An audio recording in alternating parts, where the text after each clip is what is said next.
कानपुर नगर के शहर में आपने आज तक कई शादियों में शिरकत की होगी। शादियां आपके परिवार में भी हुई होंगी, आपके परिचितों के घर की शादियों में आपने हिस्सा लिया होगा, लेकिन कानपुर में हुई एक अनोखी शादी के बारे में आइए हम आपको बताते हैं। कानपुर शहर में हुई एक अनोखी शादी में पर्यावरण को देखते हुए इंतजाम कराए गए। पूरी शादी में प्लास्टिक का कोई उपयोग नहीं था, ना गिलास, ना प्लेट, ना ही कोई बर्तन प्लास्टिक का था। बर्तन मिट्टी के बने थे, गिलास कागज़ के बने हुए थे और प्लेट्स कांच की थी। वहीं फूल की सजावट नेचुरल फूलों से हुई थी।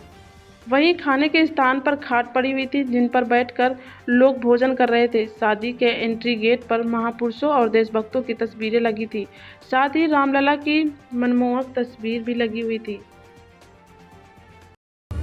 क्या शुभ नाम है आपका? मिथिलेश कुमार मिश्र। मिथिल जी, आपके यहाँ शादी है, शादी में क्या आपने स्पेशल रखा? भाई साहब, शादी में एक तो ये कि मैंने पर्यावरण और प्रदूषण को देखते हुए बहुत कम प्लास्टिक का प्रयोग किया, बहुत नाम मात्र। जहाँ पर बिना प्लास्टिक के काम नहीं हो सकता था, सिर्फ वही मैंने यूज़ किया।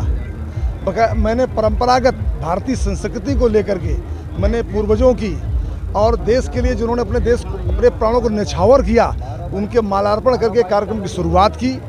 और मैंने सारे ऐसे कार्यक्रमों को किया जो भारतीय संस्कृति को आगे आने वाली पीढ़ी को ये संदेश दें, और हमारे भाई या हमारे मित्र, हमारे रिश्तेदार अगर इस प्रकार के कार्य करें तो हमारे बेटे प्रशांत मिश्रा, जो वर्तमान में असिस्टेंट प्रोफेसर दिल्ली विश्वविद्यालय हैं, पूर्व छात्र संघ अध्यक्ष दिल्ली विश्वविद्यालय और विभाग संगठन मंत्री दिल्ली विश्वविद्यालय, उनके प्रयास से, उनके सहयोग से और उनके सारे प्रयास से हमने ऐसा संदेश देने का प्रयास किया कि समाज के लोग आगे बढ़ें और प्लास्टिक का कम से कम प्रयोग करें, ताकि हमारा पर्यावरण और हमारा प्रदूषण रहित देश बने, प्रदेश बने। ये जो विचार है ये कैसे मन में आया? ये हमारे मन में कम आया, लेकिन हमारे बेटे के मन में ज़्यादा आया, क्योंकि वो भारतीय संस्कृति को लेकर के ही अपना जीवन सफल कर रहे हैं। वो पूर्णकालिक अभी तक रहे हैं अखिल भारतीय विद्यार्थी परिषद में, और उन्होंने दीनदयाल विद्यालय से शिक्षा ग्रहण की।